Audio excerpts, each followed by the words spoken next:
content, le maire d'Écharcon démissionne. Les travaux de réhabilitation du groupe scolaire Louise Moreau contestés, législative UMP, pas de surprise, et Georges Tron partant pour se succéder à lui-même. En visite dans le département, Christine Boutin recherche des signatures pour la présidentielle. Développement, Patrice Arditi.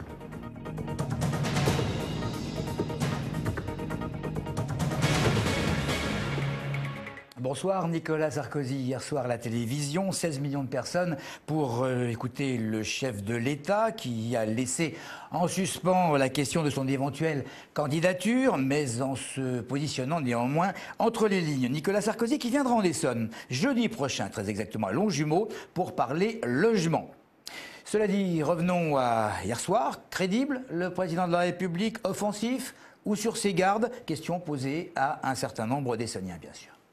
Il dit beaucoup de choses, mais il attend le dernier moment pour faire ses propositions. Nous, on n'y croit plus. Hein. C'était explicite, c'était bien, c'était carré. Il s'est exprimé comme un président. Je sais pas, c'est toujours la même chose. Hein. J'en suis très content et j'espère qu'il va l'emporter. Il m'a paru sincère et le Parti socialiste est trop arrogant à mon goût. Je vais vraiment vous dire, j'ai pas regardé. Il n'a pas répondu à mes attentes. Qu'il fasse un petit peu plus pour nous les ouvriers, quoi. Formidable. Sarkozy, il dit des vérités, lui. Je n'ai pas vu Nicolas Sarkozy à la télé parce que ça ne m'intéresse pas vraiment ce qu'il raconte. J'ai apprécié, j'ai trouvé qu'il avait, enfin bon, j'espère, dit au moins les trois quarts de la vérité. Ça va être la même chose comme jusqu'à présent.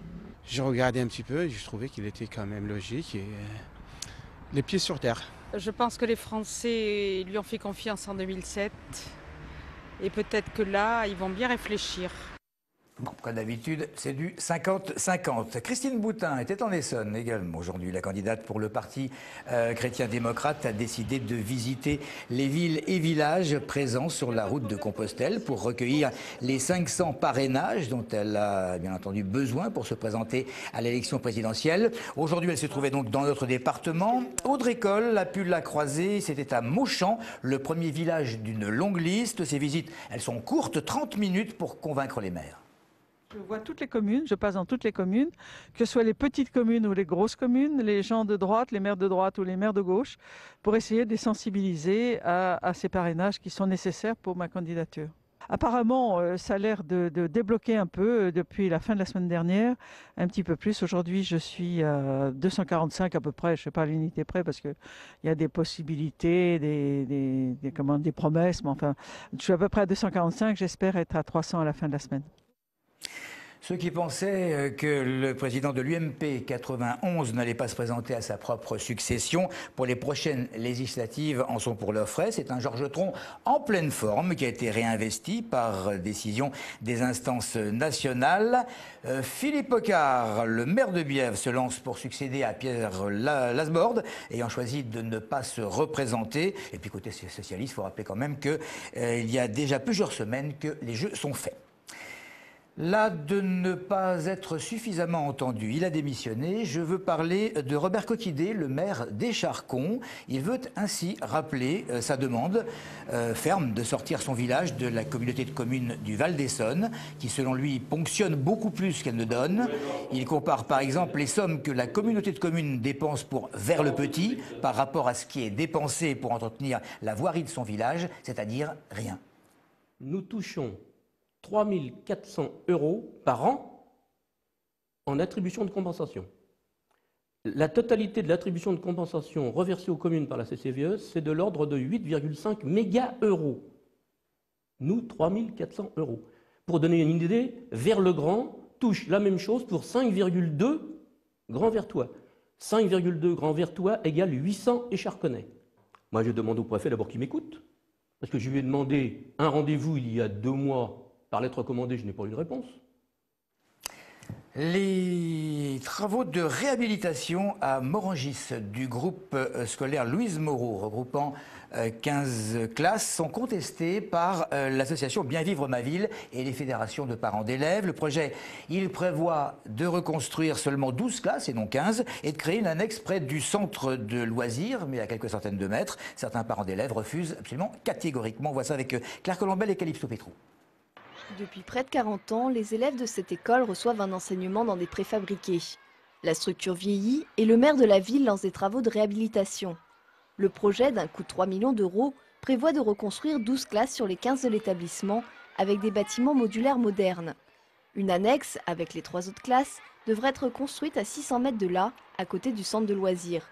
L'association Bien Vivre Ma Ville et certains parents d'élèves ne comprennent pas cette décision. Juste derrière, il y a 22 000 m² disponibles, propriété de la municipalité, pour lequel il a des projets sans doute de construction de logements. Et juste à côté, derrière le parking de l'école, il y a plus de 3 000 m² sur lequel il décide de faire 60 logements.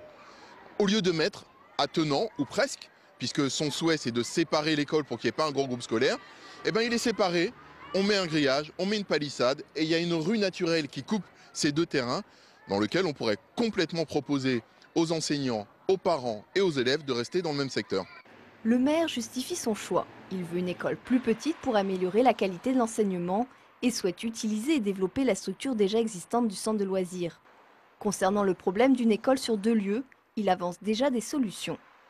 On peut décaler légèrement les entrées, notamment le matin, de façon à ce que les parents puissent déposer à l'école, par exemple, sur le site actuel, les enfants, et puis qu'il y ait un pédibus qui les emmène, avec un quart d'heure de décalage, pour aller à l'annexe. Mais on peut aussi imaginer qu'on peut organiser les classes de façon à ce qu'il n'y ait pas des enfants, qu'il n'y ait pas de fratrie qui soient séparés. À long terme, un 3e groupe scolaire devrait se créer sur la ville. La dimension, le lieu et la date de création ne sont pour le moment pas à l'ordre du jour. Vous ne savez peut-être pas ce qu'est la Pays de France. Alors évidemment, ce n'est pas Miss France, puisque ça représente le folklore des régions, mais la couronne suprême est très convoitée. Ça s'est passé ce week-end à Massy. 5 candidates sélectionnées parmi 300 groupes folkloriques qui ont participé à une cérémonie. C'est un grand concours, et c'est Héloïse Duguet, une Bretonne, qui est devenue la Pays de France. C'est dans un costume des mariages des années 20 de la région de Quimper. Bravo. Bravo également à certains jeunes joueurs de foot qui se sont bien débrouillés in extremis en CFA2. Sainte-Geneviève recevait Sedan. Éric Coutard. Festival de but samedi en CFA2 entre Sainte-Geneviève-des-Bois et l'équipe de Sedan. Mené 2-0 au bout de 30 minutes de jeu, Sainte-Geneviève-des-Bois réduit le score juste avant la pause sur un penalty de Haï. Au retour des vestiaires, Sedan reprend un avantage plus large sur une frappe de Slity. Mené 3-1 à 2 minutes de la fin, Sainte-Geneviève reprend espoir grâce à un but de Silla sur une grossière erreur sedanaise.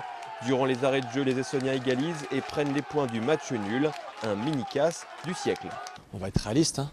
On a fait un mini hold-up. Ça aurait pu être un grand hold-up si à la fin on concrétise la dernière occasion, parce qu'on l'a quand même. Hein. Mais malgré tout, je pense qu'on est quand même tombé sur la plus belle équipe du groupe, en tout cas qu'on ait pu affronter. Hein. Ils étaient bien renforcés, il n'y avait pas photo, il faut être honnête et réaliste.